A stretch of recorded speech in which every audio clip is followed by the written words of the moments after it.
Bonjour à tous, c'est Jérémy Mercier, ravi de vous retrouver aujourd'hui pour cette vidéo qui va être super intéressante. On a avec nous aujourd'hui Nathalie Krebs qui a vécu un truc, j'ai envie de dire miraculeux presque par rapport à sa santé, et ça sera vraiment super d'avoir ce témoignage, vous allez voir, c'est unique. Donc Nathalie Krebs, bonjour. Bonjour. J'aimerais que tu te présentes d'abord en quelques mots et ensuite tu vas nous expliquer qu'est-ce qui t'est arrivé et qu'est-ce que tu as fait, qu'est-ce qui a marché. D'accord. Et voilà, c'est parti, donc dis-nous un peu qui tu es déjà. D'accord. Alors, comme tu l'as dit, je m'appelle Nathalie Krebs, je vais avoir 33 ans et à l'âge de 24 ans, donc j'ai découvert que j'avais une tumeur cérébrale. Donc, ça, c'est pour faire un raccourci de ce qu'on va dire après. Ce que je fais actuellement, donc j'ai plus du tout la même vie qu'à l'époque.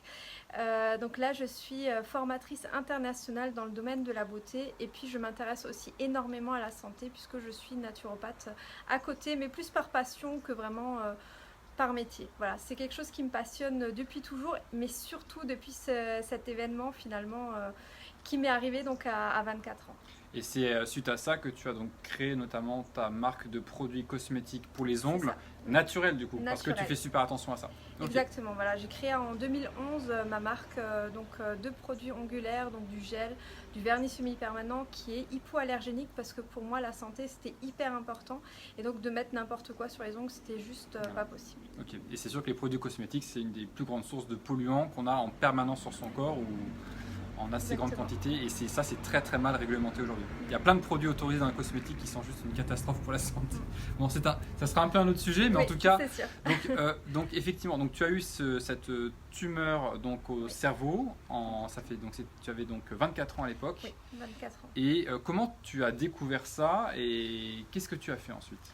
Alors, c'était de manière totalement fortuite puisque à la base, je n'avais aucun symptôme. Alors, voilà, on peut se dire, on a mal à la tête, on a des oublis, des choses comme ça, ou on change de personnalité. En fait, chez moi, rien du tout. Mais par contre, j'avais une intuition. L'intuition, parce que je suis de nature quelqu'un de très très intuitive et je me disais... j'ai quelque chose à la tête. Je le sentais. Et quand je le disais à mon médecin, quand j'avais 20 ans, tout ça, elle me disait, mais non, t'es jeune, t'as rien. Ah, dès 20 ans, tu avais cette... Oui, d'accord. je le savais.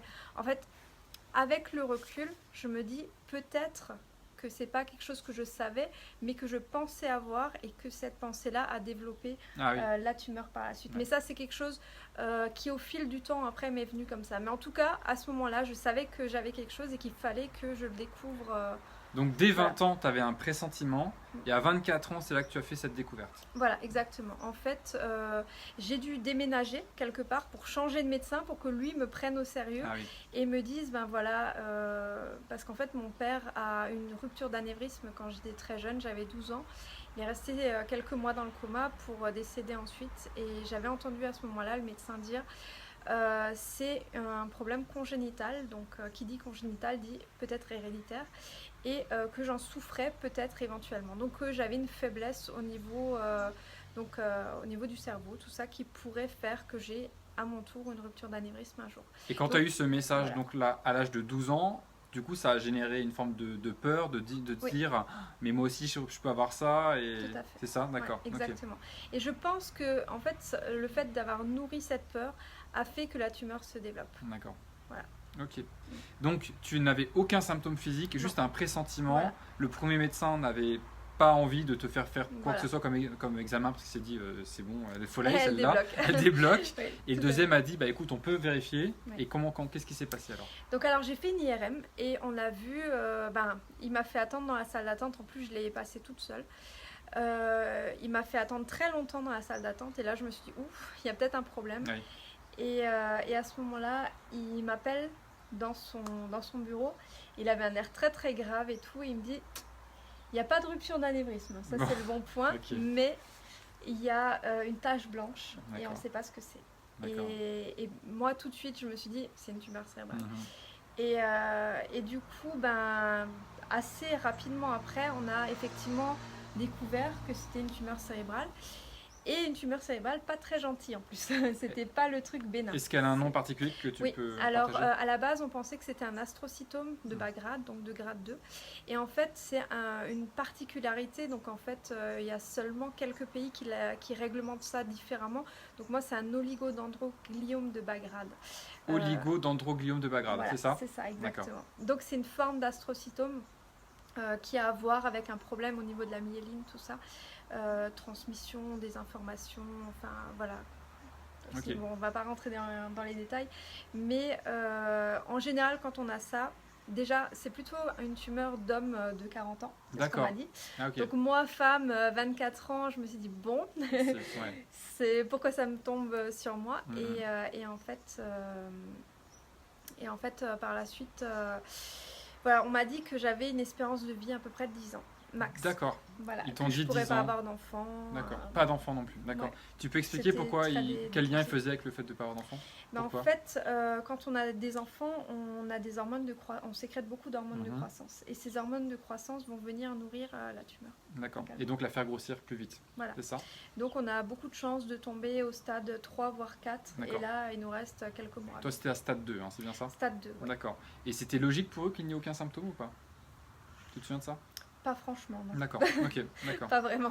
Normalement, il y a un petit peu de symptômes, mais après, moi, c'était placé en frontal droit. Donc, Ouais. en fait, frontal droit, c'est une zone où il n'y a pas vraiment beaucoup d'activité. Ça ne concerne pas la vision, pas le Mhm. langage, pas la motricité. D'accord. Donc, en fait, c'est une zone où il faut déjà que le volume tumoral soit assez important. Avant qu'il y ait les premiers symptômes peut-être. Voilà, D'accord. exactement. Et Ok. donc, du coup, voilà, ça avait le temps de grossir D'accord. avant qu'on le découvre, quoi. On D'accord. l'aurait découvert peut-être trop tard. Donc à 24 ans, tu découvres que tu as cette tumeur de stade 2. Oui, Qu'est-ce qui se passe après dans ta tête et qu'est-ce que tu mets en place?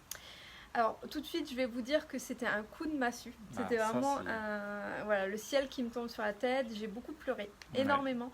En plus de ça, c'était une période de ma vie où ça allait pas très bien parce que j'avais déménagé loin de chez moi parce que j'avais un poste en vue en tant que prof d'esthétique qui ne s'est pas concrétisé. Donc, j'avais déménagé, j'avais quitté ma famille, j'avais tout quitté pour aller dans un endroit qui ne me plaisait pas.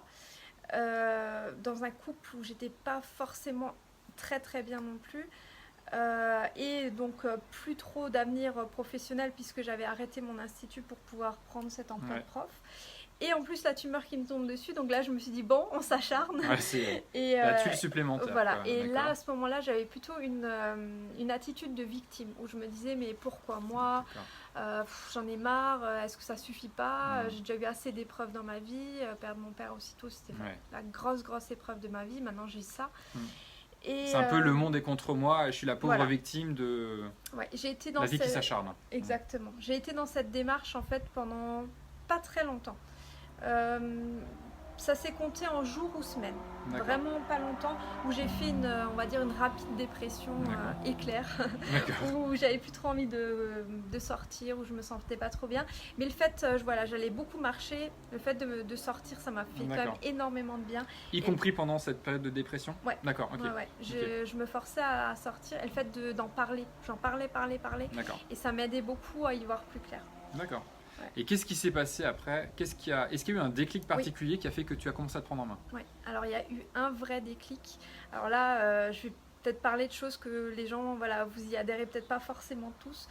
Moi en fait j'étais dans ma douche et j'ai eu souvent, depuis mon enfance en fait, des messages, si on veut. Des choses que je percevais, je sais pas d'où, je sais pas de quoi exactement. Mais dans ce message-là, on me disait, tu as des choses à accomplir dans ta vie.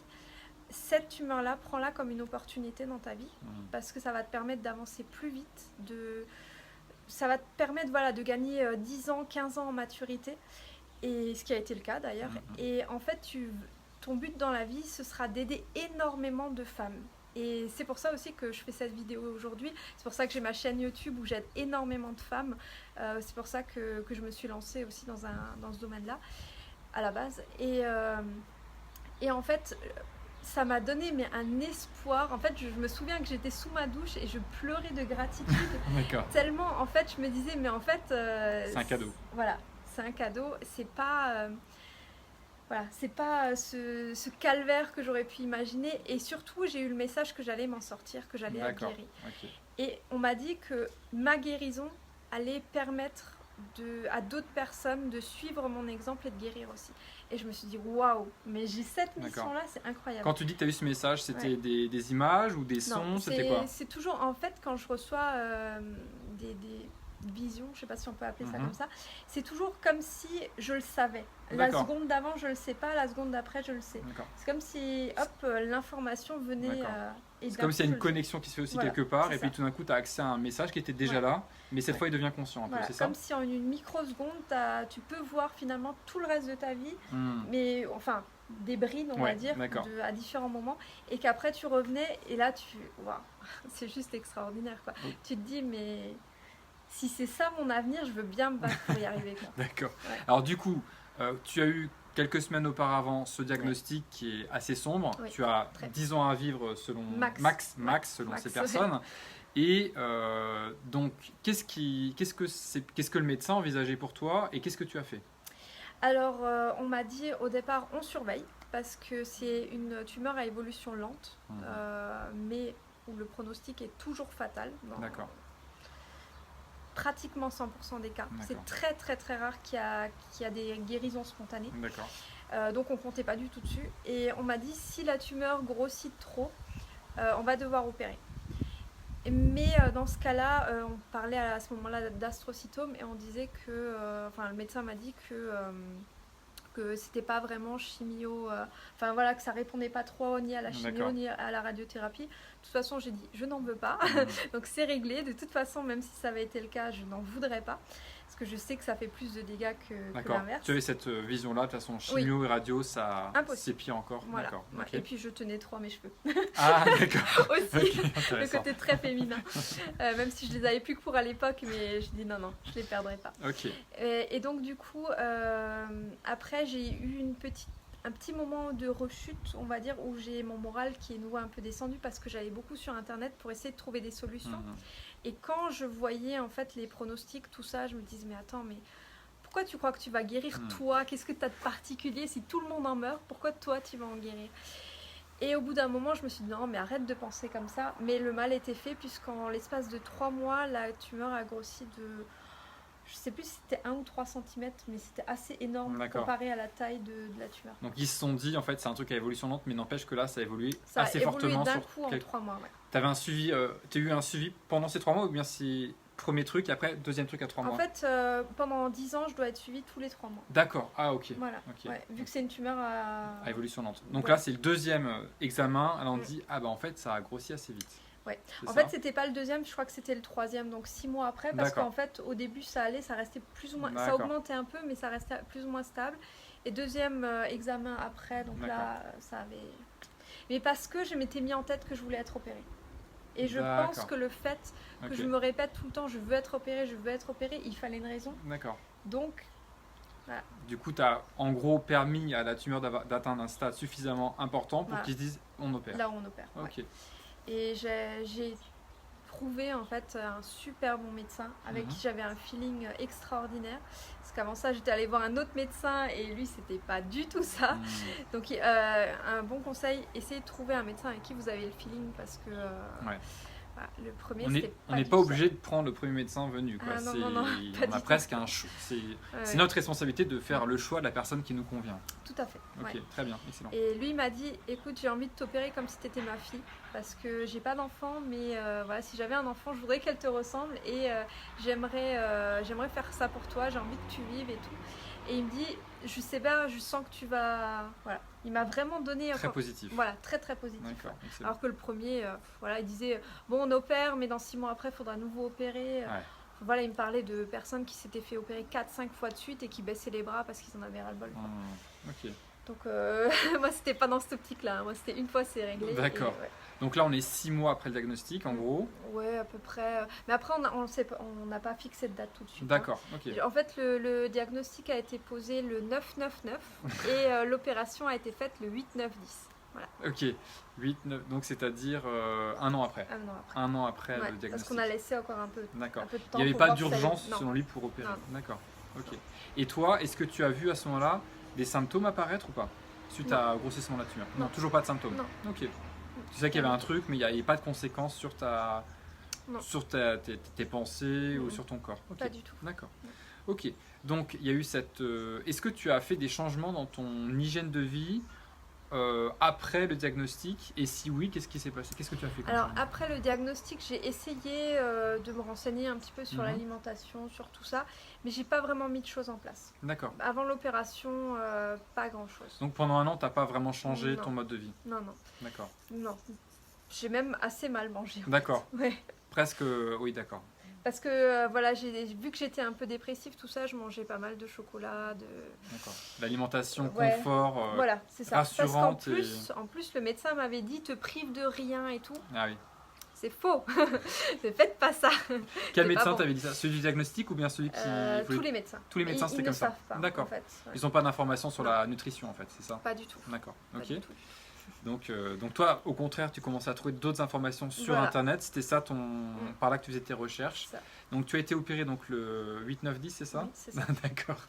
Et comment ça s'est passé juste avant et juste après et même pendant?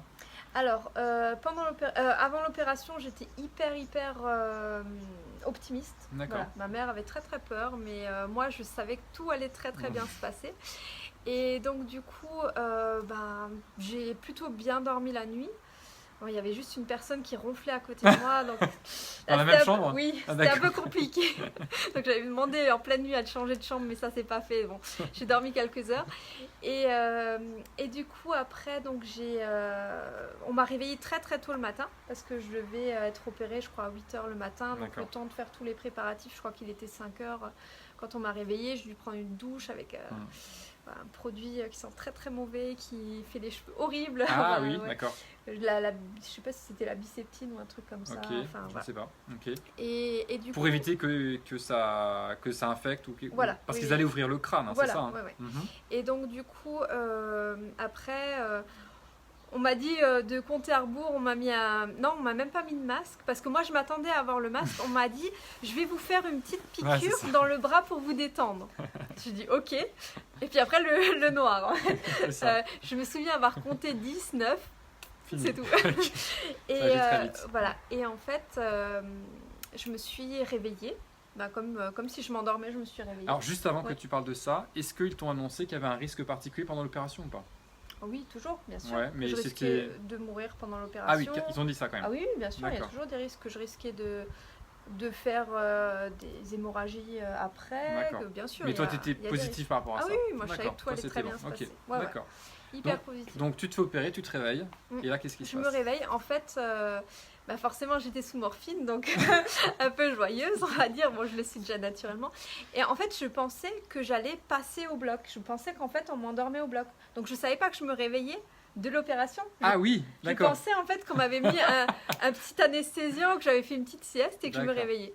Et en fait, là, je me suis dit, oh, je suis tellement bien, je vais me tourner et je mets ma main comme ça.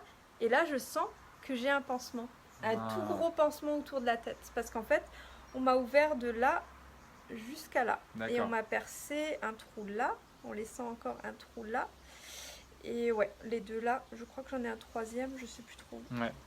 Mais bon, on voit plus rien. Hein. C'est recouvert par les cheveux maintenant, Là, on voit plus on rien. ne voit plus rien. Donc, si vous vous inquiétez, non, c'est bon. Bon, pendant un an, j'en ai souffert un peu parce qu'on le voyait, surtout à Le la temps que ça piscine. repousse. Voilà. D'accord. Mais on m'a rasé en fait une petite bande de 1 cm et c'est tout. Donc, à la limite, je le cachais. C'est pour ça que j'ai fait l'arrêt de ce côté. Avant, je l'avais de l'autre côté. Mmh, d'accord. Des petites assises de filles. Hein. Et donc, du coup, ouais, je me suis réveillée de l'opération. Et je me suis dit, waouh, trop bien, c'est fini. Mais j'étais toute euphorique et tout. Et on m'a dit de surtout pas bouger. Et en fait, là, je me suis déjà mis comme ça sur les Ouais, coudes. Et je détendu. Voilà, détendu. Et je parlais avec l'anesthésiste. Et en fait, il me disait, j'ai combien de doigts? Alors, je lui disais, 3 doigts, 2 doigts.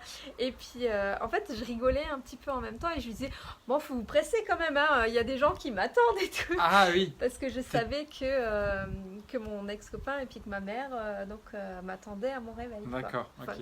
je pensais, quoi, en tout cas, D'accord. ce qui était le cas. Et du coup, il a dit oui, on se dépêche et puis tout. Et puis par contre, il voulait vraiment me garder couché. Et suite à ça, je suis restée 2 jours en soins intensifs. D'accord, quand même. Et voilà, on ne voulait pas du tout que je me lève. Mais voilà, moi, je ne pouvais pas m'en empêcher. Donc, je me suis mis un petit peu assise dans le lit, tout Mhm. ça. Je relevais le dossier. Normalement, c'est couché à plat pendant plusieurs jours. D'accord. Et on m'avait dit que pendant 3 semaines minimum, je devrais rester à l'hôpital pour qu'ils Ah me oui. surveillent. D'accord. Je suis restée 5 jours Au bout du 5e jour, j'étais tellement chiante qu'ils m'ont laissé sortir parce qu'ils n'en pouvaient plus, quoi. J'arrêtais pas de me sauver dans les couloirs. Je disais, je veux partir, je veux rentrer. Et en fait, donc le 6e jour après l'opération, j'ai recommencé à travailler. Ah oui, d'accord. Oui, j'ai pris Direct. même une fille pour faire les ongles et une formation que j'ai pris une semaine après. Par contre, il faut savoir que j'avais énormément de vertiges. Ah d'accord. J'étais pas stable sur mes pieds. Suite à l'opération, Ouais. donc c'est une conséquence de l'opération. Ouais. Donc D'accord. pendant au moins un mois, j'avais des vertiges assez souvent. D'accord. Jusqu'à tomber ou bien tu Non, as non, pu... non, non. C'était t'es légèrement D'accord. bourré, mais D'accord. ça va. T'arrives encore à marcher, tu vois. Ok. Genre 2 verres et demi. Ouais. D'accord. Mais non, ça va. C'est le seul symptôme que tu as eu Ouais. suite à l'opération? J'avais même pas mal. Même pas mal. Pas de Ok. douleur. Incroyable. Zéro. Ok. J'ai même demandé à arrêter la morphine au bout de 2 jours parce que j'ai dit ça sert à rien. Est-ce que, c'est une autre question que j'avais, est-ce que Ouais. tu as pris, alors je sais qu'il n'y a pas eu de chimio ni radiothérapie, etc., mais est-ce que tu as pris des molécules, des médicaments, des compléments ou quoi que ce soit, avant, pendant ou après? Non, alors des compléments alimentaires, j'en ai toujours plus ou moins pris. D'accord. Donc j'ai pris un tout petit peu de magnésium. Je me suis mis un petit peu au soleil parce que voilà, la vitamine D'accord. D c'est hyper important. Très bien. Mais après, moi ce qui m'a donné énormément d'énergie, je fais encore des cures aujourd'hui, c'est la spiruline que Ok. je conseille à tout le monde. D'accord. S'il y a un truc à prendre pour moi, c'est la spiruline D'accord. parce que ça te donne une énergie de dingue. Tu la prends sous quelle forme, toi? Le petit comprimé, quoi. D'accord, en Ouais. comprimé. Ok, Ouais. très bien. Autrement, c'est D'accord. Il y en a qui pas très prennent bon. liquide ou autre. D'accord, non, pas toi. j'arrive pas. Le goût passe Ma moins fille bien. les croque, mais D'accord. moi, j'arrive pas. Ok, Ouais. ok. Donc, donc tu prenais déjà ça à l'époque, hein, du coup? Oui, bah, un petit peu. Un petit peu, Ouais. d'accord. Donc, il y a eu cette opération, pendant un mois, tu as eu ces vertiges, et après, tu as repris une vie normale, ou est-ce que tu as changé quelque chose? Alors, tout de suite, on va dire, j'ai repris ma vie à peu près normalement. C'est plutôt plus tard que j'ai changé des choses. D'accord. En fait, après ça, c'est resté plus ou moins stable et à un moment donné, j'ai eu une récidive. Donc, Ah. une récidive, c'est voilà, la tumeur qui revient, enfin, une présomption de récidive parce qu'ils n'arrivaient pas à savoir si c'était du tissu cicatriciel D'accord. ou si c'était vraiment Une nouvelle tumeur qui... la tumeur qui reprenait. Et D'accord. normalement, la tumeur, elle reprend à chaque fois puisqu'on n'arrive pas à l'enlever entièrement. D'accord, d'accord. En fait, il suffit qu'il reste 1 ou 2 cellules Ouais. pour que ça reprenne. D'accord. Et le médecin m'a dit, j'ai pas réussi à tout enlever. Il a réussi- dit ça? Ouais. D'accord. Il a dit, j'ai réussi à gratter au max, Mhm. mais on est à 80-90%. D'accord. Donc il reste, Ouais. d'après lui. Parce que s'il Voilà. gratte trop, il risque d'atteindre des zones Voilà. du cerveau qui... J'aurais pu être éventuellement aveugle, D'accord. muette, Ouais, sourde, d'accord, donc, oui. enfin, ça je sais pas, mais voilà, au niveau D'accord. de la motricité, tout ça, Ok, ok, j'aurais pu ok, être ok. handicapée. Ok. Alors, combien de temps après, il y a eu cette suspicion de récidive? Très bonne question, je sais plus. Je sais plus. je sais que c'était à peu près, je crois, 2 ans après. Ah, d'accord. Ouais. Et pendant ces 2 années-là, Deux, tu 3 ans continues à après. vivre normalement, du coup? Ouais. D'accord. Sans aucun changement Ouais, ouais, ouais. particulier? D'accord. Ok. Mais suite à ça, après, au niveau de la récidive, ça m'a fait un coup. Parce que voilà, je me suis dit, bon, 2-3 ans, j'ai rien, nickel, super. Je me sentais un peu dans ma zone de confort. Ouais. Où je me disais, voilà, c'est bien, t'as été opéré, c'est bon. Dans ta tête, c'était fini, quoi, c'est ça? Voilà, dans ma D'accord. tête, c'était à peu près fini. J'avais toujours ce petit truc de me dire, ça peut revenir, mais j'y pensais pas trop. Et tu faisais toujours les contrôles tous les 3 mois, du coup, c'est ça? À peu près. On me suivait pas très très régulièrement. D'accord. Ouais. Parce que voilà, c'était les médecins qui étaient censés gérer un peu ça. On n'arrivait pas toujours à me donner le rendez-vous au Ah bon oui. moment, tout ça. D'accord. Donc des fois c'était 6 mois. Ah oui, quand même. Et ouais. Et donc du coup après j'ai aussi voulu tomber enceinte. Donc là j'ai pas été suivie pendant 2-3 ans même. Alors, explique pourquoi. Parce que pourquoi tu n'as pas été suivi pendant 2-3 ans? Et voilà. Ben, en fait, après la suspicion de récidive, j'ai compris certaines choses. J'ai compris que ma vie n'allait, que ça, voilà, ça correspondait pas à ce que je voulais faire de ma vie, qu'il y avait des choses que je devais changer. Et donc du coup, j'ai commencé à changer certaines choses. Et à ce moment-là, je me suis dit, j'ai vraiment envie d'avoir un enfant. J'avais 27-28 ans. Et je crois que justement, cette récidive m'a fait prendre conscience que la vie est très courte. Et que c'est une expérience que j'avais vraiment, vraiment envie de vivre dans ma vie. Le fait d'être enceinte, le fait d'avoir un enfant, tout ça. Et une raison encore supplémentaire de me battre. pas que pour moi, mais pour mon enfant. D'accord. Donc, Ouais. tu as eu cette suspicion de récidive et t'arrives à quel moment? Tu étais déjà enceinte ou Non. c'était avant? Avant. Ah, d'accord. Avant. Donc- Et on m'a dit, c'est pas du tout le moment d'accord. de tomber enceinte. Ok. Et j'ai dit si, parce que je sens que c'est ce qu'il me faut. D'accord. En fait, moi, je tiens beaucoup compte de ce que je ressens. Et pour moi, c'est très très important de m'écouter. D'accord. Donc, Ouais. tu as ce diagnostic de récidive. Mm. Les gens te disent, c'est pas le moment de faire un C'est pas enfant. bon. Toi, tu dis, Si. c'est le moment de faire un enfant Ouais. parce que la vie est courte et Voilà. je veux vivre cette C'est ça. expérience-là. Et je trouverai une solution aussi. Voilà, D'accord. exactement. Moi, j'ai hyper confiance en la vie et je sais que voilà, quand je veux vraiment faire quelque chose, c'est que je dois le faire. Et donc, voilà, c'était mon choix. Donc, j'ai changé de médecin.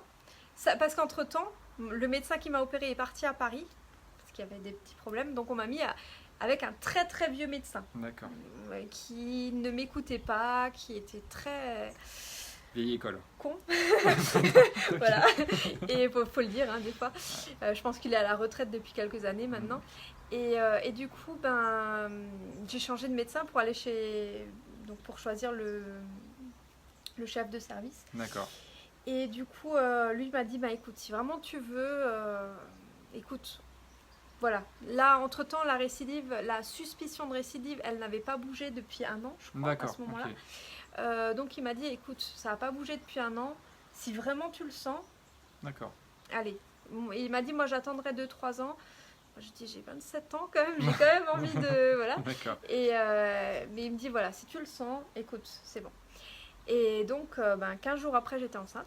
Ah oui, donc c'était. Ah oui. Tu prends la décision et direct Ah ça oui, se fait. Quoi. direct, D'accord. ouais. Ok. Et par contre, j'ai fait une fausse couche. Ok. Je suis retombée enceinte 1 mois plus tard, j'ai fait une fausse couche. Je suis retombée enceinte, donc comme ça 4 fois. Ah oui, Ouais. d'accord. Mais à chaque fois, je suis retombée enceinte le mois d'après. D'accord. Et par contre, la première fois, j'étais quand même enceinte pendant 3 mois. Donc après, voilà, il y a eu des durées plus ou moins longues. Mais voilà, j'ai une malformation de l'utérus qui fait que Ah d'accord, ok. voilà, j'ai que des problèmes. Mais c'est pas grave, c'est comme ça. Qui n'ont pas empêché, Qui n'ont cela pas dit, de empêché. tomber enceinte Exactement. pour de bon. Voilà. En plus de ça, j'avais des problèmes de thyroïde à l'époque. D'accord. Et Quel genre de problème? l'hypothyroïdie. D'accord. J'étais sous l'évothyrox d'abord 25, puis 50, puis 75. D'accord. Et ma grossesse, après ma grossesse, en fait pendant la grossesse, j'étais en hyperthyroïdie. Mhm. Et après la grossesse, ma thyroïde est stable. Revenu à la normale. Voilà, Donc- exactement. Donc tu as arrêté le lévothyrox à quel moment? Complètement. J'ai arrêté complètement pendant la grossesse. Pendant la grossesse. Ouais, D'accord. début de grossesse, j'ai arrêté le lévothyrox. Pour quelle raison? Parce que pour moi, c'est... Tu te disais je peux pas prendre ça en Non. tant que je suis enceinte, c'est Voilà, ça? ouais. D'accord. Mais alors qu'il fallait le continuer. Hein. Mais je le prenais pas très très régulièrement. Ok. D'accord. Ok. Je le prenais... quand je me sentais très très fatiguée, je le prenais. Et sinon, j'essayais vraiment de prendre le moins possible. D'accord. Ok. Donc tu as arrêté Alors, définitivement pendant ta grossesse Et depuis, j'en ai pas repris. et tu n'en as pas pris depuis. Non. Donc, je veux dire, c'est aussi un super message aussi pour peut-être toutes ces personnes qui nous regardent et qui se disent ah bah j'ai du lévothyrox, c'est à vie, je suis Ouais. foutu si j'en prends pas. Ouais. Et en Ok. plus de ça, alors moi, c'était même pas un problème de maladie auto-immune ou comme Mhm. on peut voir par rapport à la thyroïde. Moi, ma thyroïde est trop petite de naissance. Parce que D'accord. je suis venue déjà très très petite. Je suis née prématurément, mais de 3 semaines seulement. Mhm. Mais j'avais 42 cm et 1,5 kg. Donc en fait, Ah oui. ma mère a fait... Enfin, j'ai fait un retard de croissance. D'accord. Et du coup, ma thyroïde, je pense à ce moment-là, a arrêté de grandir aussi. Ok. Enfin voilà, elle faisait la moitié de la taille. Et donc maintenant, j'ai toujours une demi-thyroïde si on veut, D'accord. mais elle travaille tellement bien que finalement, voilà, Ça marche, Voilà. très bien. Et je fais régulièrement, régulièrement, une fois tous les 2-3 ans, parce que pour moi c'est assez, Mhm. c'est juste ce qu'il faut, pour la prise de sang, donc pour la thyroïde, pour tout le reste. D'accord. Et du coup, nickel. Je suis Nickel. parfaitement au milieu. Et tu as fait des impeccable. choses par rapport à ça particulières? Je sais qu'on dévie un petit peu du sujet Mm. de la tumeur au cerveau, mais c'est Ouais. intéressant aussi de voir cette Ouais, c'est de la démarche-là. santé aussi, ouais. Mhm. Alors, par rapport à ça, c'est une période où j'ai commencé à manger beaucoup de légumes, Ok. beaucoup crus, où j'ai réduit énormément les féculents, j'ai arrêté les sucreries, voilà, tout ce qui était pas bon. J'ai plutôt mangé du chocolat noir, très noir, que du chocolat au lait, D'accord, du chocolat d'accord. blanc. T'avais limité, par exemple, les produits laitiers ou le Complètement. gluten? Complètement les J'avais produits laitiers? arrêté les produits laitiers. En fait, j'ai dû arrêter les produits laitiers parce que ma fille était allergique au lactose. D'accord, ok. Donc, durant l'allaitement, elle ne pouvait pas du tout avoir de lactose. Donc, vu que je voulais vraiment absolument l'allaiter, même si c'était une souffrance physique pour moi, parce que oui, j'avais ce qu'on appelle un réflexe d'éjection fort, ce qui fait que le lait part très très loin. Il faut tirer très très fort pour qu'il sorte. Donc, ma fille y allait très très très fort. Et après, elle s'étouffait parce que ça venait trop vite.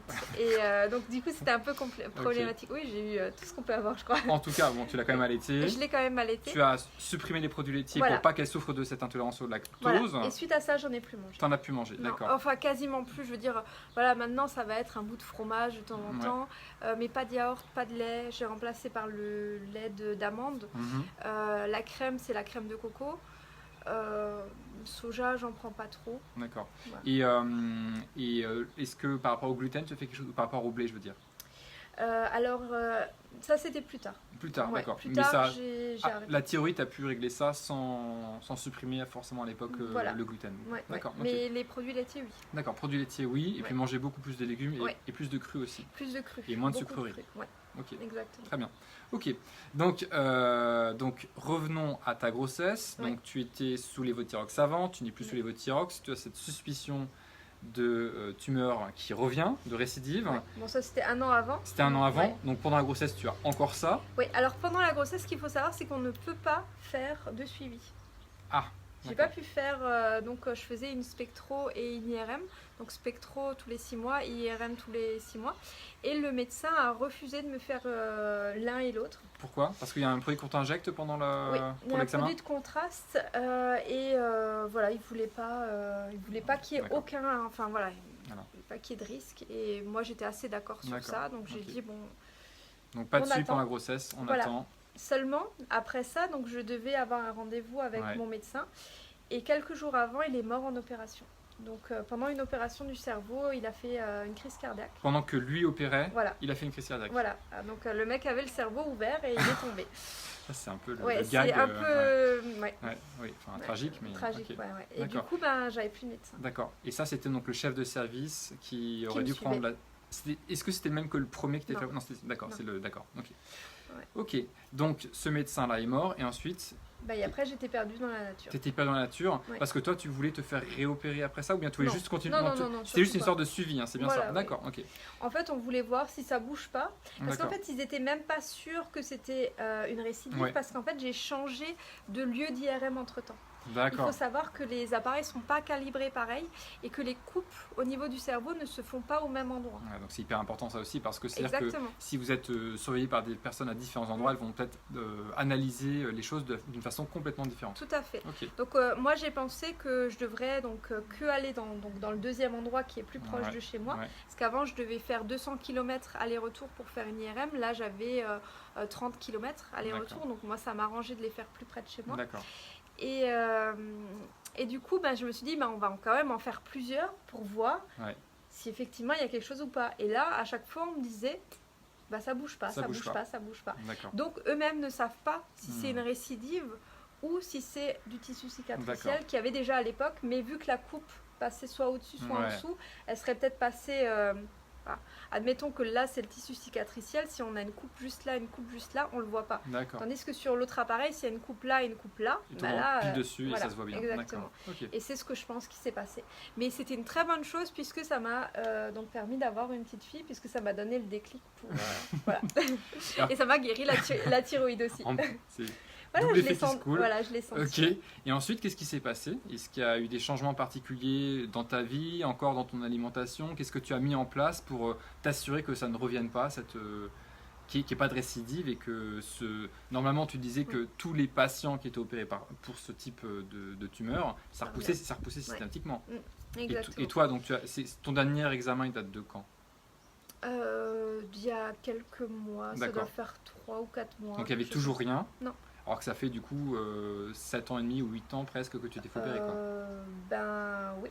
Ça fait 8 ans. D'accord. Que je me suis fait opérer. Et donc, est-ce que toi, tu as mis en place des choses après la grossesse pour t'assurer que tu stabilises complètement la situation et que... Alors, suite à ça, j'ai... forcément, je voulais que pour ma fille, rester là le plus longtemps possible. Donc, j'ai continué à faire beaucoup de recherches. Alors, je pouvais passer... plus de 10 heures par jour à faire des recherches. Je travaillais très 10 heures très par peu. jour. 10 heures par jour. Ah oui. Je dormais très peu la nuit pour faire énormément de recherches sur des molécules, des choses comme ça. Mais moi, je voulais rien de chimique. Donc, je D'accord. me suis intéressée finalement à tout ce qui était naturel. Et là, je me suis vraiment découvert une passion pour la naturopathie. D'accord. Et c'est là où, par la suite, j'ai voulu en fait vraiment axer sur la naturopathie. Donc, j'ai suivi des cours de naturopathie, plusieurs formations. Et où j'ai même eu des clientes qui sont venues me voir par D'accord. rapport à des problématiques qu'elles avaient qui pourraient se soigner par la naturopathie. D'accord. J'ai aidé pas mal de filles, je me suis formée aussi à l'hypnothérapie. Ah oui, ok. Oui. Et du coup, ben, voilà, ça avait des bons résultats aussi. Mhm. Et j'ai mis en place donc un régime cétogène D'accord. plus tard.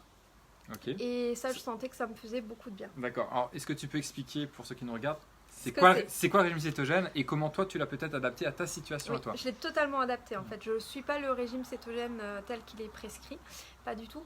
En fait, le régime cétogène, c'est manger. Alors là, je vais dire des choses qui vont choquer sans doute la plupart d'entre vous. On est là pour ça. Hein. Voilà, pas du tout de féculents, Mhm. pas du tout de sucre, zéro sucre. Seulement certains légumes, mais beaucoup de gras et on va dire modéré en protéines. Donc ça veut dire en protéines, ça va être à peu près entre 1 et 1,5 g de protéines par kilo par kilo, Par poids corporel. ouais. Mhm. Même par masse maigre. Ah d'accord, ok. Voilà. Ok. Donc environ 1 gramme pour moi, c'est à peu près ce qu'il faut. Et après, ça dépend aussi le niveau de sport que vous faites. Plus vous faites de sport, plus vous avez besoin de protéines, forcément. Ok. Et ça va être donc manger très gras.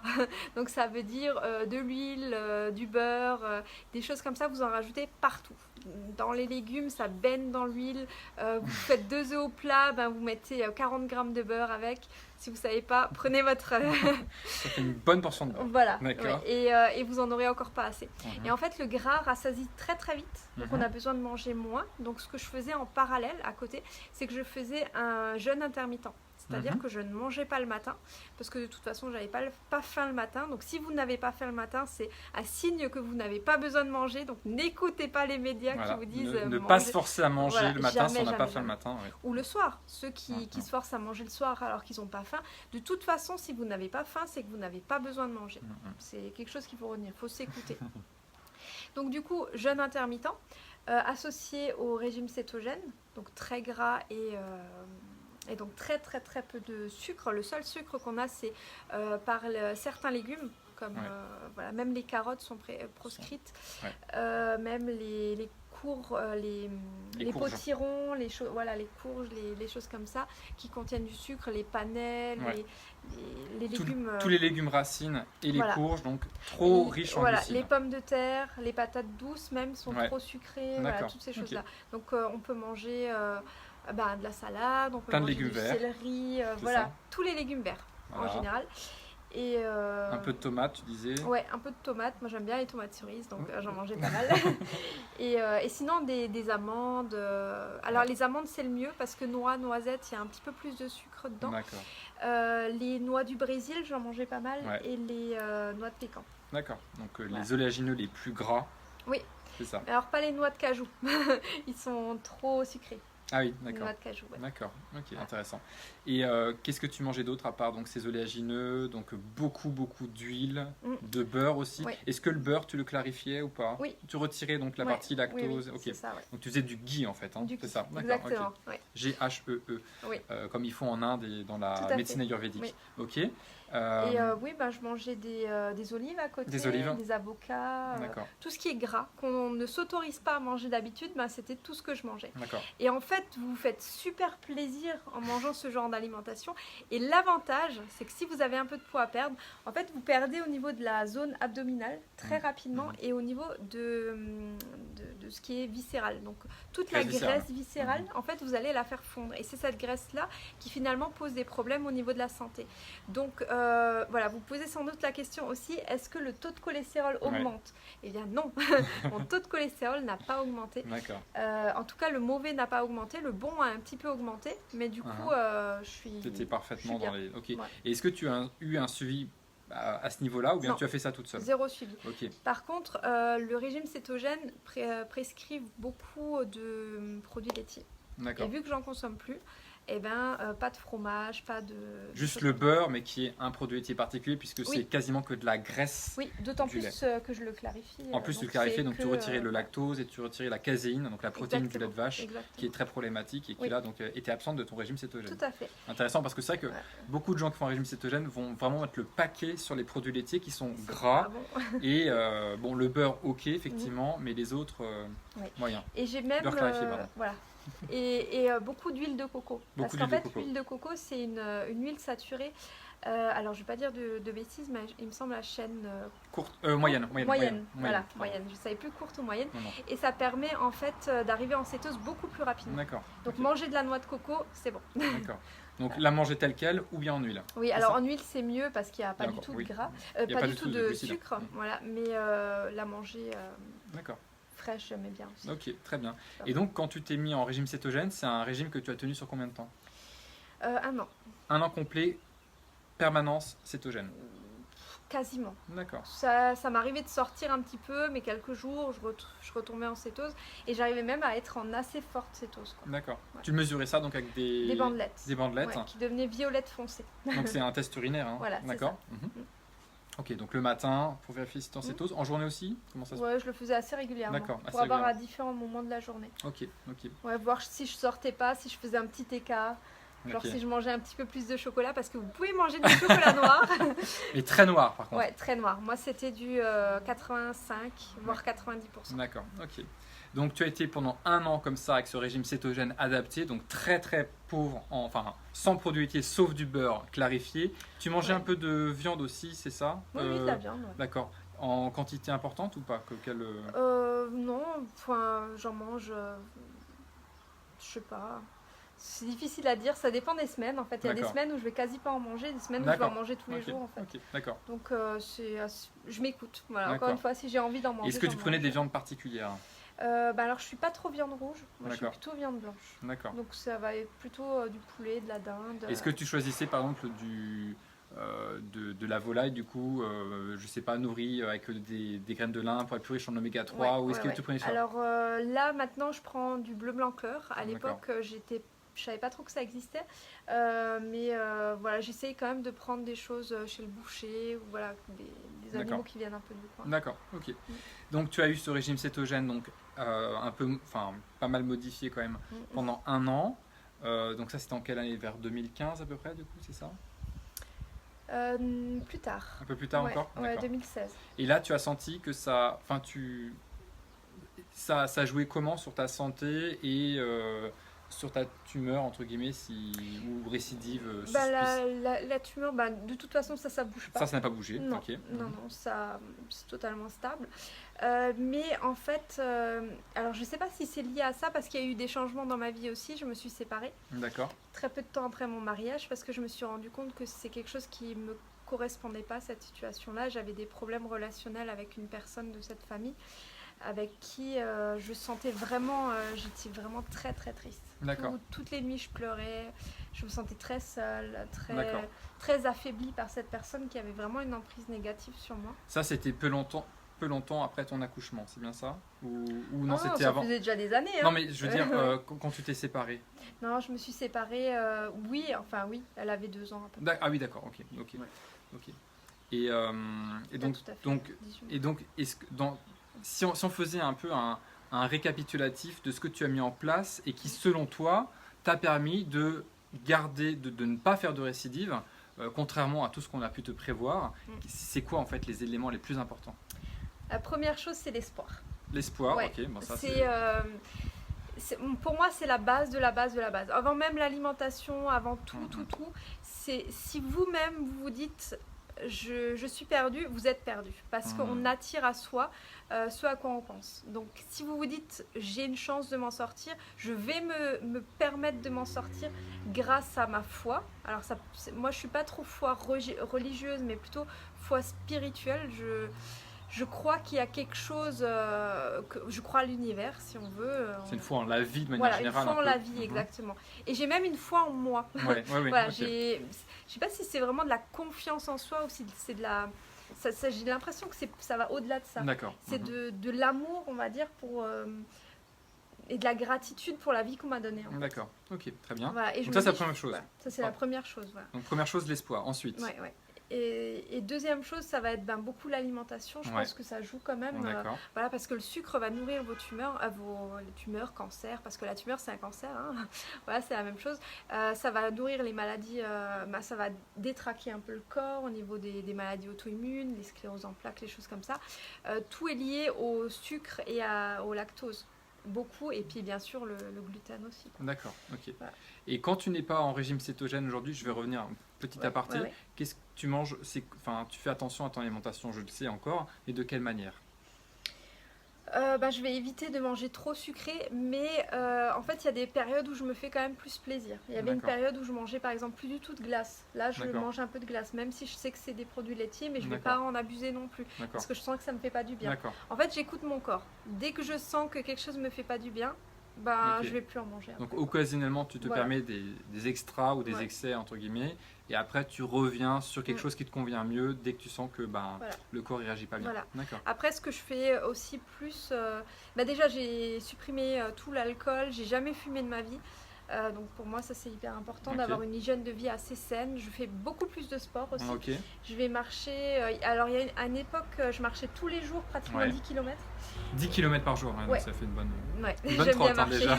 Et là, maintenant, on va dire que je marche entre 5 et 10 km 3 fois par semaine. D'accord, ok. Voilà. Donc c'est moins. C'est de la marche, hein. Voilà. Marche rapide ou marche tranquille? Plutôt rapide. Plutôt rapide, ok. Et par contre, ça je ne l'ai pas dit, pendant toute la période où j'ai pas fait de récidive, je faisais énormément de sport. D'accord. Je sais qu'en 2011, par exemple, donc c'était un an après, je tournais certaines semaines à 35 heures de sport par semaine. Donc je fais pas les choses à moitié. Tu étais une athlète de haut niveau là. En fait, je faisais un petit peu de natation. Quand je faisais de la natation, c'était sans longueur, sans m'arrêter. Sans longueur. Voilà. De 25 ou une piscine olympique quoi. Ah, donc 50 mètres. Ouais. Ah vache, oui, d'accord. Et je faisais donc plusieurs heures de musculation, plusieurs séances de cours collectifs. Je faisais de la danse latine. Donc danse latine, c'est assez... bien énergique. Voilà, quand on fait de la salsa, tout ça. Qu'est-ce que je faisais encore? De la marche, un peu de course, pas trop de la course par contre. Par rapport à mes problèmes de dos, parce que je suis cassée de partout, ça c'est aussi héréditaire. Et ouais, je faisais beaucoup de sport. Quoi. Un peu de cardio. Et c'est quelque chose que tu faisais parce que tu en ressentais le besoin, ou c'était une forme de... pour être moins stressé ou comment pour quelle raison tu faisais tout ce sport? En fait, à ce moment-là, quand j'ai fait un peu une dépression, parce que voilà, j'avais un petit peu arrêté l'institut, tout ça, je me suis retrouvée à plus faire grand-chose, à me sentir seule, à me sentir isolée. Et donc, le fait de faire du sport, ça m'a permis de voir des gens, de sortir, socialiser aussi. D'accord. Et j'avais besoin de ça, et le sport m'a toujours fait énormément de bien. Donc, je pense qu'à ce moment-là, j'avais énormément besoin d'en faire. J'en fais encore, mais moins. Là, voilà, je marche 3 fois par semaine et j'essaye d'aller 1 à 2 fois dans la semaine faire de la musculation. D'accord. Donc, tu as dit l'espoir, l'alimentation, le sport. Ouais. Est-ce qu'il y a autre chose que tu vois? Alors, je réfléchis. Pour moi, c'est vraiment les 3 piliers les plus importants. D'accord. Qu'est-ce que j'aurais pu faire d'autre? Oui, comme je t'ai dit, le fait de sociabiliser, de parler avec les gens, d'être plus ouverte. Avant, c'est vrai que j'étais très timide, introvertie, énormément. Je n'osais pas parler aux gens, j'aurais pas pu parler comme ça devant une caméra. En fait, j'étais tellement timide que quand j'avais 6 ans, en fait, j'ai bégayé pendant 1 an. J'arrivais pas à parler, j'arrivais pas à dire un mot. Et j'en souffrais beaucoup. En plus, j'étais une petite ronde, coupe très moche avec des lunettes. Alors vraiment, appareil dentaire jusqu'à la terminale. Donc je sais pas si tu imagines, une catastrophe. J'étais un vrai laidron. Et je crois que j'avais besoin à ce moment-là avec les années, après la perte de mon père, j'ai beaucoup maigri. Ça a continué. Et puis c'est vrai que j'ai changé, évolué physiquement. Et je pense que le sport m'a aidé aussi à évoluer, à m'apprécier, à m'aimer plus. D'accord. Et je pense que le fait de m'aimer, voilà, quand je vais marcher, je dis toujours bonjour aux gens. J'essaye toujours de leur dire un petit mot. D'accord. Par exemple, voilà, une femme qui sort son chien, je lui dis ah, vous avez un joli chien, D'accord. ou des choses comme ça. Et ça fait super plaisir aux gens. Et en fait, quand je fais plaisir aux gens, ça me revient D'accord, ok. énormément. Ok. Donc le fait de donner de l'amour, de la gratitude, enfin des petits gestes comme ça aux gens, en fait, soi-même, voilà, on le récupère, D'accord. mais je le faisais pas pour le récupérer, juste parce que ça me fait du bien de D'accord. donner, quoi. Ok. J'essaye au maximum d'aider les gens. Quand je vois quelqu'un en difficulté, j'essaye de l'aider. Voilà, j'essaye pas toujours de me dire combien ça va me rapporter si je fais ça. Voilà, j'essaye vraiment de faire. De manière gratuite. Voilà, j'ai d'accord. fait beaucoup de choses gratuitement parce que je savais que soit les gens n'avaient pas les moyens, ou parce que voilà, c'est dans ma nature aussi Ok. de donner beaucoup. Voilà. D'accord. Tant que vous donnez, ça vous reviendra. Je D'accord. pense. Donc, espoir, nourriture, sport Ouais. et socialisation, ou Ouais. sociabilisation, je sais pas comment on dit. Mm. En tout cas, être avec les gens et avoir le plaisir d'être dans la communication et dans une forme de don Tout en ce à qui le fait, concerne. ouais, D'accord, ok. Et est-ce qu'il y a peut-être des choses, des conseils qu'on pourrait dire aux gens, c'est-à-dire les choses à ne pas faire et peut-être les croyances à casser, Ouais. les choses qu'on pense qui sont bonnes et qu'il Ouais, faut ouais, absolument pas faire. Alors, vous pourriez suivre les conseils de votre médecin, manger du sucre, faire de la chimio, et puis Et des rayons. voilà. Et en fait, ce qu'il faut savoir, c'est que le sucre entretient la déprime, la dépression. Mhm. Donc voilà, c'est le meilleur moyen d'aller mal finalement, Mhm. parce que sur le coup effectivement vous allez aller mieux en mangeant un truc sucré, mais très peu de temps après votre corps va vous envoyer un signal, voilà, pour vous dire il m'en faut encore, et là vous allez en fait au niveau de votre insuline créer des pics d'insuline. Voilà. Et du coup après être totalement déréglé, vous allez avoir des fringales n'importe quand, vous allez manger n'importe quoi, et ça va pas aller. Tandis que si vous arrivez à ne plus faire varier votre insuline en mangeant correctement, et justement le régime cétogène il est parfait pour ça, pour stabiliser l'insuline. D'ailleurs ça peut aider les personnes qui ont du diabète de type 2 parce que, et les épileptiques également. Ouais. Qui sont pas soignées, par exemple, certaines épilepsies non soignées sont totalement gérées par le régime cétogène. Donc voilà. Ouais, ok. Donc pour moi c'est hyper important. Donc il y avait, je crois que donc il y a cette première chose, donc Se nourrir correctement. se nourrir correctement et ne pas tomber dans l'idée que de toute façon il n'y a rien à faire, l'alimentation n'a pas de conséquences sur la santé, Ouais. et que quand on a un cancer, une tumeur, faut pas se restreindre, il faut se faire plaisir. Ça, attention à ça, c'est une bonne façon d'accélérer mourir plus vite. et de mourir plus vite. Voilà, Donc, exactement. et manger sainement, et même manger cétogène dans ton cas, puisqu'il y a plein de façons de manger, enfin il y a plusieurs façons de manger sainement, et celle-là est très particulière mais elle est intéressante, et bien on peut se faire plaisir aussi. Tu n'as pas ressenti de frustration à être Pas du dans tout. un régime cétogène Non. Et en adapté. plus de ça, j'avais suivi un mec aux États-Unis qui lui avait une tumeur plus grave que la mienne, donc vraiment en phase 4, donc c'est un glioblastome. Donc c'est le pire qu'on peut avoir au niveau du cerveau. Et lui a réussi à stabiliser entièrement son glioblastome en mangeant cétogène. Donc, quand j'ai vu ça, j'ai dit bon. Voilà, parce que ça agit en fait directement pile aux endroits, ça va stimuler en fait l'apoptose, enfin l'autodestruction. voilà, l'autodestruction des cellules, enfin voilà, plein de choses spécifiquement pour la tumeur cérébrale, parce qu'il faut savoir que la chimio, la radiothérapie ne font pas plus de survie. En fait, ça, je pense que c'est important de le dire.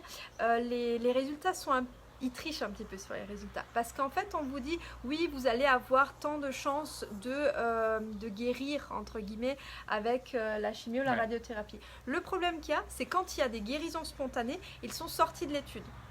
Il faut le savoir. Et du coup, toutes les guérisons spontanées, en fait, ce serait Enfin, je sais pas trop comment expliquer ça. En fait, vous avez le même taux de guérison en guérison spontanée qu'en chimio.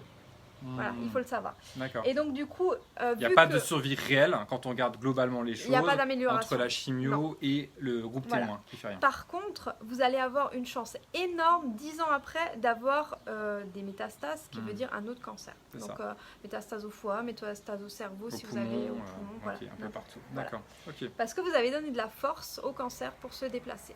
Vous avez, peut-être réduit un petit peu la surface, enfin la taille, mais finalement il est toujours là, donc il n'est pas mort, donc il va se déplacer ailleurs. Et la plupart des chimios sont des produits très cancérigènes aussi. Ah oui, oui. Donc Ouais, on crée des cancers secondaires avec des chimios. C'est ça.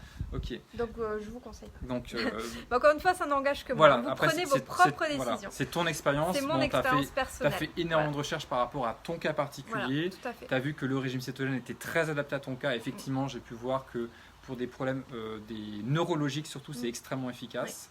Donc c'est vraiment hyper intéressant. Et qu'est-ce qu'il y a d'autre? Donc tu parlais de jeûne intermittent. Donc le fait de manger le matin, pensez encore aujourd'hui en 2018, c'est le moment où on tourne la vidéo, qu'il faut manger le matin absolument parce que vous l'avez entendu à la télé, parce que votre médecin l'a dit. C'est une grosse connerie. Exactement, c'est totalement faux. Ouais, et même vous allez voir que si vous avez faim le matin, décaler en fait de 10 minutes tous les 2-3 jours par exemple votre prise alimentaire si c'est possible, hein, bien sûr. Ou alors faut toujours s'écouter de toute façon. Voilà. Et du coup vous allez voir que vous n'allez plus avoir faim le matin et que du coup ça... Voilà. Ça change la vie. Exactement. En plus de ça, vous ferez des économies. Est-ce qu'il y a une autre croyance que tu vois qui vraiment, que tu n'as plus du tout aujourd'hui, qui t'a permis du coup peut-être de guérir et d'être bien dans ta vie aujourd'hui? Bon, on avait dit le lévothyrox tout à l'heure, qu'on peut dans certains cas supprimer totalement. Oui, parce que ça aussi on vous dit c'est à vie le lévothyrox, alors que je suis la preuve vivante que non. Et donc voilà, et en plus de ça le lévothyrox maintenant il a changé de formule. Donc celles et ceux qui sont sous lévothyrox actuellement ont beaucoup de problèmes avec le lévothyrox. Donc vraiment par rapport à ça, je pense que ce qui m'a beaucoup aidé c'était de manger beaucoup de légumes et beaucoup crus. Et de réduire considérablement les produits laitiers. Oui. D'accord. Ok. Ça a beaucoup super. Ok. Il y a encore autre chose que tu vois? C'est déjà pas mal, hein? Moi je pense que faut aimer la vie, faut sourire un maximum. Il faut être optimiste tout le temps, se dire qu'en fait c'est pas un obstacle qu'on vous met, c'est une chance que vous avez. C'est une opportunité. Moi maintenant je vois dans ma vie que des opportunités. Quand il y a un problème, c'est pas un problème, c'est une opportunité. Et quand mes clientes me disent oui, mais voilà, parce que maintenant je suis dans le domaine, je me suis vraiment remis dans le domaine de l'esthétique dans la formation parce que c'est une autre passion que j'ai depuis toujours et c'est mon premier métier. Quand une élève me dit oui mais j'ai peur de ne pas y arriver, il y a de la concurrence, je dis il n'y a pas de concurrence, les gens viennent pour te voir toi, donc sois toi-même, fais ce que tu as envie de faire sur les ongles et ça marchera. Pour vous c'est pareil, il faut juste arrêter de croire ce que les autres vous disent parce que chaque situation est différente. Vous êtes maître de votre destin, vous créez votre propre destin et si vous pensez que vous pouvez guérir, vous pouvez guérir. Voilà. En se donnant les moyens de le faire aussi. Ah oui, oui, faut pas faire ça en mangeant du... C'est pas juste en pensant, il faut penser et agir et faire les bonnes actions et vraiment se renseigner et y croire. J'avais une dernière question pour Nathalie, c'est qu'est-ce que les médecins qui te suivent, ils disent de ton cas? Ils doivent être surpris, j'imagine. Qu'est-ce qui se passe? Ils comprennent pas forcément. Voilà, j'ai pas trop de réponses finalement par rapport à ça. En même temps, je leur pose pas trop la question de dire est-ce que c'est normal ou pas parce que je pense qu'ils me diraient oui bon ça peut arriver ou on n'est pas au bout des 10 ans. Guérison spontanée. Voilà. En fait, je pense qu'ils veulent pas trop entendre parler de guérison spontanée parce que nous, les médecins, leurs profs à eux leur apprennent qu'il faut la chimio pour guérir. Donc eux ils ont ça en tête et tu rentres pas dans les cases, donc je ne rentre pas dans une case ou si dans la case peut-être des guérisons spontanées, mais après je pense que tout le monde est capable de guérir. Seulement si on suit le protocole des médecins, j'ai envie de dire on a peut-être moins de chances de guérir parce que c'est encore une médecine. Il faut savoir qu'il y a différents types de médecine. Il y a la médecine naturelle, la médecine allopathique, donc la médecine des médecins d'aujourd'hui. Chimique. Voilà, et on nous interdit un petit peu de nous soigner nous-mêmes parce qu'on rentre direct dans des protocoles, des choses comme ça. Et ça pour moi c'est un peu... c'est déposséder les gens de leur propre libre choix. C'est-à-dire que reprendre les rênes et reprendre la responsabilité de son destin, ça demande de ne pas subir un protocole qui a été créé par des gens qui ne sont pas eux-mêmes concernés par la problématique. Et la plupart des médecins en plus vous diront quand ils sont atteints d'une maladie qu'ils ne suivront pas de chimio et pas de radiothérapie. Donc ça c'est un signe aussi. Et c'est vrai. Oui, je sais. Et donc du coup voilà, il faut faut pas être le cobaye parce qu'en fait, vous êtes un bon client. Un client malade, un client pour les labos, hein, forcément. Une personne guérie ne rapporte rien. Une personne morte ne rapporte plus rien. Une personne qui est malade sur le long terme rapporte beaucoup. Donc qu'est-ce qu'ils vont vouloir faire? C'est finalement vous tenir malade le plus longtemps possible. Donc la chimio, c'est en fait ça. On vous sauve un peu au début pour que finalement, après 10 ans, vous ayez une nouvelle tumeur ou un nouveau cancer ou quoi que ce soit, pour vous tenir encore un petit peu. On vous refait des séances et puis on vous tient comme ça quelques années. Vous dépérissez, vous maigrissez, il y a la famille qui souffre, vous souffrez, il y a des douleurs incroyables. Enfin, je suppose, moi j'ai pas eu de douleur, heureusement. Mais voilà, et pour moi, à l'heure actuelle, c'est plus une question de profit qu'une question de vie. Voilà. On ne s'intéresse pas à la vie des gens, on ne s'intéresse pas à les sauver. Voilà, c'est pas le but. Tu as un numéro, voilà. Tu rentres dans un protocole et basta. Faites vos propres recherches. J'ai envie de dire, ne nous croyez pas. Faites vos propres recherches. Essayez sur vous-même. Déjà, rien que le fait de vous sentir plus positif, plus optimiste, d'aller dehors, de regarder le ciel bleu, le soleil, de vous dire merci pour tout ça, merci pour tout ce que j'ai déjà dans ma vie. Déjà, rien que ça, regardez comment vous vous sentez. Et d'un autre côté, écoutez les médecins vous dire des pronostics, des choses comme ça, comment vous vous sentez. Moi, j'ai envie de dire, allez vers ce qui vous fait le plus de bien, quoi. Voilà, tout simplement. Et faites-vous confiance. Si vous ne croyez pas en quelque chose, comment pensez-vous que ça puisse marcher? Ça ne peut pas marcher. Voilà. En fait, il y a plein de manières différentes de guérir, mais il y a une seule chose, toutes les manières de guérir ont une seule chose en commun, c'est en fait la foi que vous mettez dedans. En fait, ce qu'il faut savoir, c'est que c'est vous, dans tous les cas, qui allez vous guérir. Même si vous avez une foi dans la chimio, c'est pas la chimio qui va vous guérir, c'est vous-même, c'est votre propre foi. Alors je voulais dire un truc, cela dit, par rapport à la chimio, tu parlais qu'il y avait quand même des cas de guérison dans la chimio, qui sont aussi fréquents que les cas de guérison spontanée. Le problème aussi, c'est qu'on peut guérir du cancer, mais mourir d'effets secondaires liés à la chimio. Donc on sera considéré comme guéri du cancer malgré tout, même si on est mort. Voilà. Donc voilà, faut juste prendre ça en considération aussi quand même, c'est important. Oui, c'est vrai.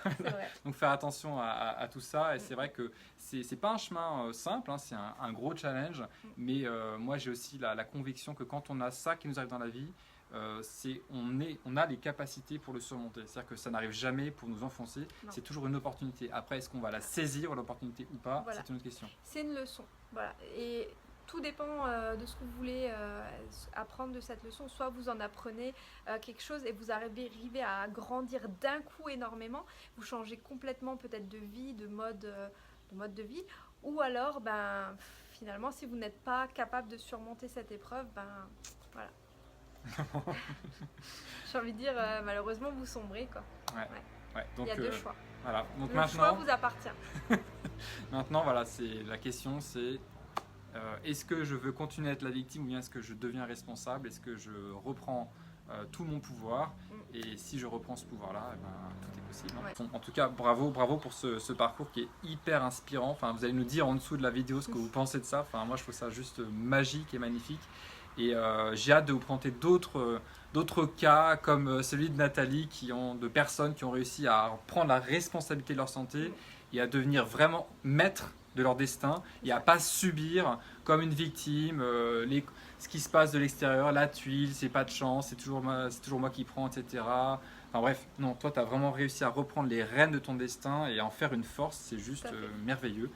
Et merci beaucoup pour ce partage. De rien. Et pour les personnes qui voudraient commencer à revenir vers ce chemin de la pleine santé, qui veulent avoir les outils, les meilleurs outils pour être responsable de votre santé, pour retrouver la pleine santé et pour ne plus subir, je vous invite à cliquer ci-dessous pour rejoindre mon challenge 21 jours pour manger sainement, pour télécharger mon e-book 5 habitudes à mettre en place pour péter le feu. Et puis je vais mettre également le lien vers le travail de Nathalie et la chaîne YouTube de Nathalie. Ouais. Voilà. Si vous voulez me rejoindre, c'est avec grand plaisir. On est une grande famille qui s'agrandit de jour en jour.